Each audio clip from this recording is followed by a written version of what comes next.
Assalamualaikum warahmatullahi wabarakatuh. Halo semuanya, perkenalkan nama saya Desy Jessica Nityas dengan NIM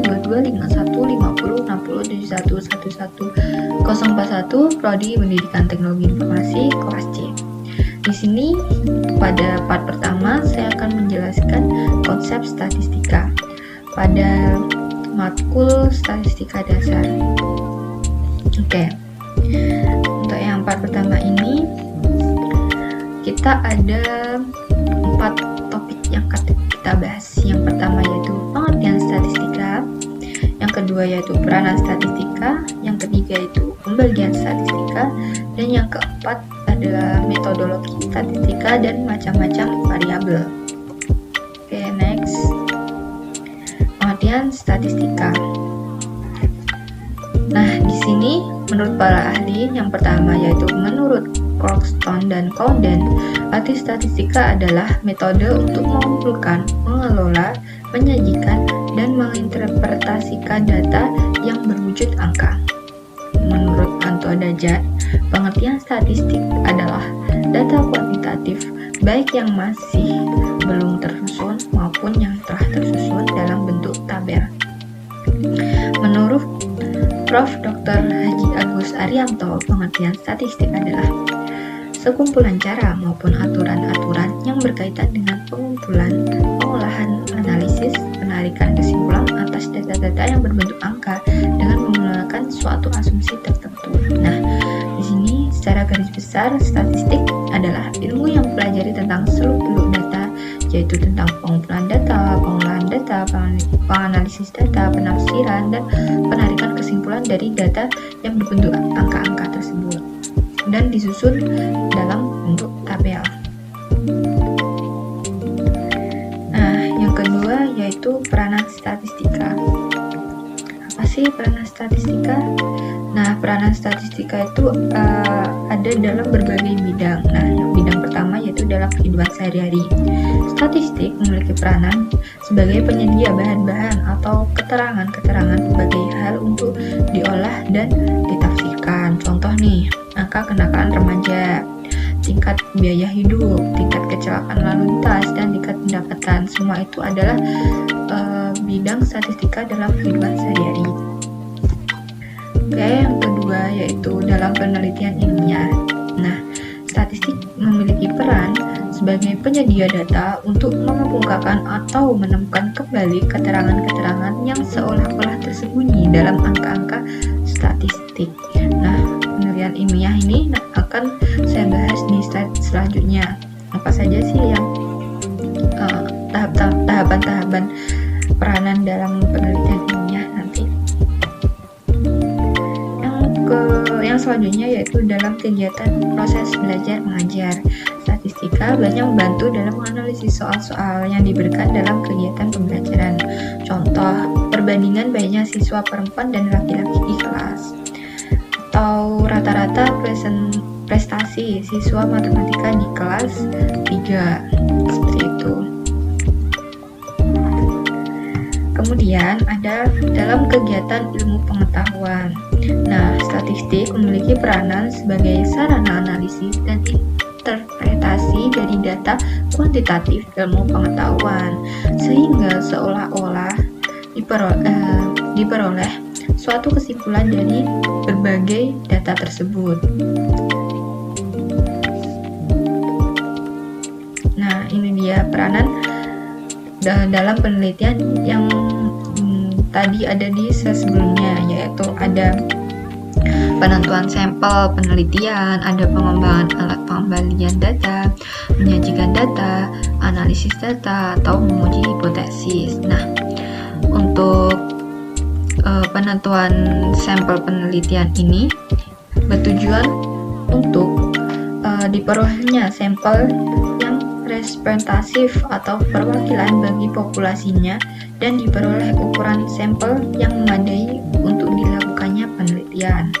Kemudian untuk pengembangan alat pengambilan data, yaitu sebelum seseorang menggunakan suatu alat pengambilan data, pastinya dia harus mempunyai kepastian dulu nih bahwa alat yang digunakan itu berkualitas, dan kualitas alat pengumpulan data itu dapat dilihat dari sisi validnya dan sisi realitasnya atau keasliannya.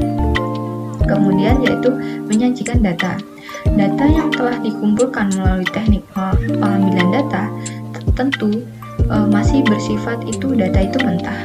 Oleh karena itu, agar data itu lebih komunikatif, maka harus disajikan sedemikian rupa sehingga data itu mudah dibaca atau dipahami. Kemudian yang terakhir yaitu analisis data atau menguji hipotesis. Nah, tujuan akhir dalam kegiatan penelitian pastinya adalah untuk menentukan kesimpulan sebagai bahan pengambilan keputusan agar diperolehnya hasil penelitian yang valid dan reliable pastinya. Nah, yang kedua, yang topik yang selanjutnya yaitu pembagian statistika. Nah, ini adalah peta konsep dari pembagian statistika. Ada dua, yaitu isi yang dipelajari, ada statistika teoritis dan statistika terapan. Sedangkan aktivitas yang dilakukan dari isi ini ada deskriptif dan inferensia. Inferensia ini juga dibagi lagi dari parametrik dan non-parametrik.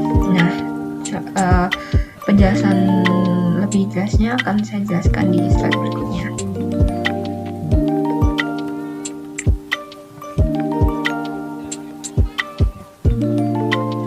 Nah, berdasarkan isi yang dipelajari, statistika teoritis merupakan jenis ilmu statistika yang dipelajari secara mendalam, mendasar, dan sangat teoritis. Oleh karena itu, sangat diperlukannya kemampuan matematika yang baik dalam mempelajari statistika teoritis ini. Contohnya, rumus-rumus rata-rata, mean, modus, dan model regresi linear dan model statistika lainnya.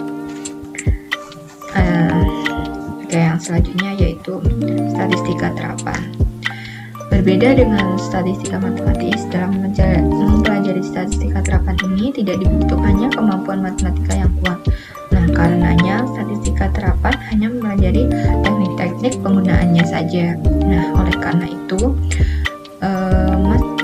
statistika terapan ini tidak mempelajari cara memperoleh rumus-rumus atau aturan-aturan statistika, melainkan hanya cara menggunakannya saja, rumus-rumus atau aturan-aturan yang telah dilahirkan pada statistika teoritis. Jadi kesimpulannya, jika statistika teoritis ini lebih kompleks, lebih kepada hitungan yang lebih kompleks, dengan statistika terapan ini hanya mengimplementasikan dari statistika teoritis tersebut. Jadi hanya rumus-rumus dan aturan mendasar yang dilahirkan dari statistika teoritis ini. Yang selanjutnya yaitu klasifikasi statistika berdasarkan tujuan pengolahan data. Yang tadi ada statistika deskriptif, yaitu bagian statistika yang membahas pengumpulan data dan penyajian data sehingga dapat memberikan informasi yang berguna dan mudah dipahami. Secara sederhananya nih, statistika deskriptif itu selalu berhubungan dengan pengumpulan, pengolahan, dan penyajian sebagian atau seluruh data pengamatan tanpa pengambilan kesimpulan. Nah, sedangkan statistika inferensia merupakan bagian statistika yang mempelajari analisis data, melakukan prediksi, dan menyimpulkan data fenomena dari sebuah populasi berdasarkan sebagian data sampel. Nah, secara sederhana, statistika inferensia ini yaitu setelah data dikumpulkan, maka melalui statistika inferensia ini dilakukan berbagai metode statistika untuk analisis data, interpretasi data, serta pengambilan kesimpulan. Jadi intinya kalau di statistika deskriptif itu tidak perlu adanya pengambilan kesimpulan, jika di statistika inferensia ini diperlukan adanya pengambilan kesimpulan. Seperti itu. Lanjut yaitu statistika inferensia tadi kan dibagi menjadi dua, yaitu statistika parametrik dan non-parametrik. Parametrik di sini yaitu statistika yang dilakukan berdasarkan model distribusi normal. Sedangkan yang statistika non-parametrik yaitu statistika dilakukan dengan metode distribusi bebas atau tidak berdasarkan pada model distribusi normal. Jadi jika parametrik ini berdasarkan model distribusi normal, jika non-parametrik ini model distribusinya itu bebas dan tidak berdasarkan pada model distribusi normal. Kemudian ada metodologi statistika. Nah, ini dia tahapan kegiatan statistik. Yang pertama, ada mengidentifikasi masalah atau peluang. Pada mengidentifikasi masalah atau peluang ini, para peneliti harus memahami terlebih dahulu dan mendefinisikan masalah atau peluang yang dihadapi secara tepat. Kemudian yaitu mengumpulkan fakta yang tersedia. Data yang dikumpulkan harus benar, tepat waktu, selengkap mungkin, dan relevan terhadap permasalahan yang sudah diteliti. Kemudian yang ketiga yaitu mengumpulkan data orisinil yang baru. Dalam banyak hal, data yang diperlukan oleh analisis tidak tersedia dari sumber-sumber lain atau jurnal-jurnal lain, sehingga tidak ada alternatif para peneliti ini kecuali mengumpulkannya sendiri. Ada bermacam-macam metode untuk memperoleh data yang diinginkan, yang nantinya akan saya bahas di part selanjutnya, yaitu metode-metode apa saja sih yang untuk memperoleh data yang diinginkan itu seperti apa. Kemudian ada mengklasifikasikan dan mengikhtisarkan data. Kemudian setelah data dikumpulkan, maka selanjutnya adalah mengorganisasikan atau mengumpulkan data itu untuk tujuan penelaahan pastinya kan. Nah, kemudian tahap yang kelima yaitu menganalisis data. Nah, jika data itu sudah terkumpul, maka akan melakukan analisis data agar bisa menarik kesimpulan dari apa yang telah ia teliti pada data tersebut. Kemudian yang terakhir yaitu menyajikan data. Yang terakhir adalah menyajikan data. Dalam menyajikan data banyak sekali metode yang dapat dilakukan, seperti informasi yang penting dalam bentuk tabel, grafik, dan lain-lain, dan nantinya akan saya bahas di part 2.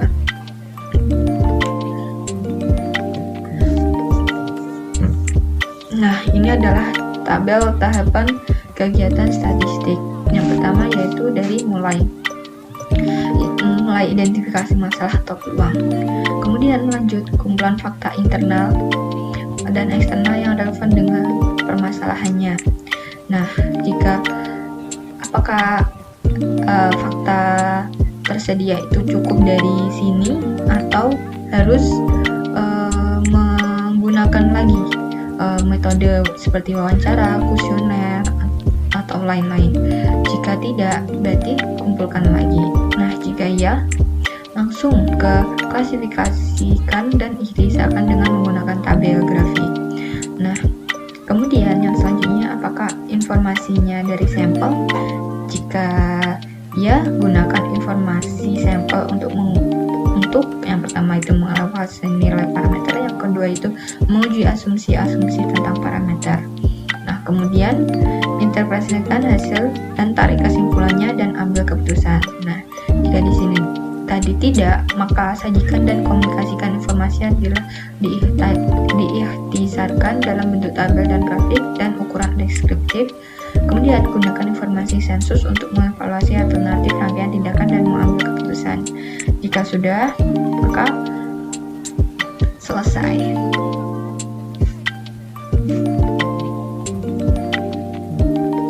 Nah, di sini ada macam-macam variabel. Nah, ada 5.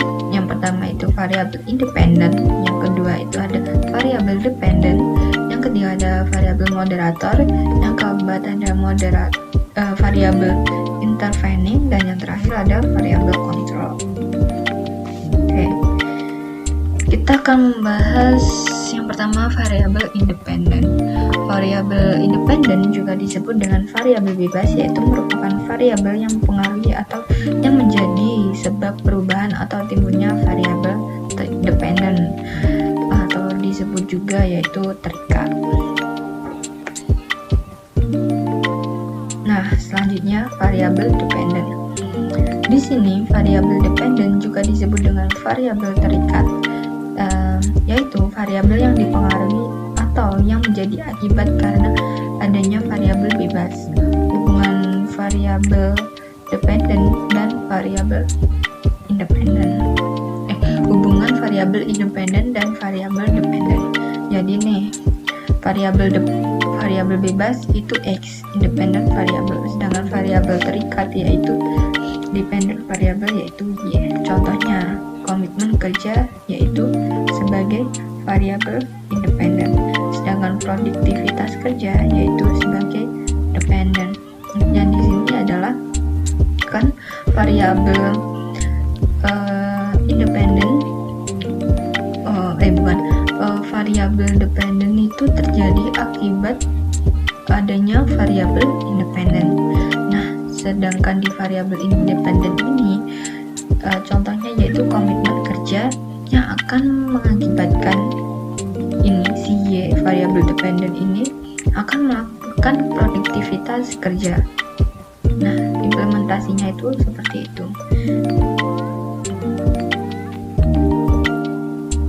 Nah, kemudian ada variabel moderator. Variabel moderator disebut juga dengan variabel independen kedua, yaitu variabel yang mempengaruhi kehubungan antara variabel independen dengan dependen.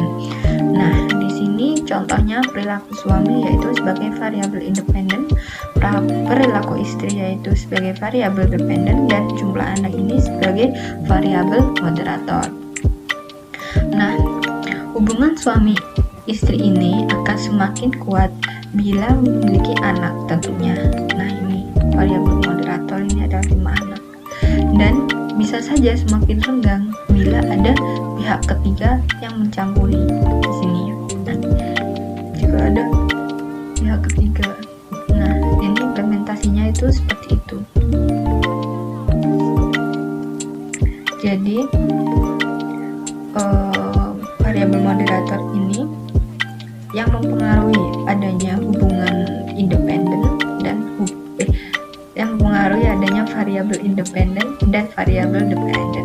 Itulah variabel moderator. Yang selanjutnya yaitu variabel interfering adalah variabel yang secara teoritis yang mempengaruhi hubungan antara variabel independen dengan dependen menjadi hubungan yang tidak langsung dan tidak dapat diamati dan diukur. Nah, contohnya itu penghasilan itu sebagai variabel independen, gaya hidup sebagai variabel interfering, dan harapan itu sebagai variabel dependen. Penghasilan akan mempengaruhi gaya hidup mempengaruhi harapan hidup. Karena adanya variabel gaya hidup ini, maka hubungan yang terjadi antara penghasilan ke gaya hidup menjadi hubungan yang tidak langsung karena dipresentasikan di tengah-tengahnya ini ada gaya hidup. Seperti itu. Kemudian ada variabel kontrol. Nah, variabel kontrol ini adalah variabel yang dapat dikendalikan sehingga pengaruh variabel independen terhadap dependen tidak dipengaruhi oleh faktor luar yang diteliti.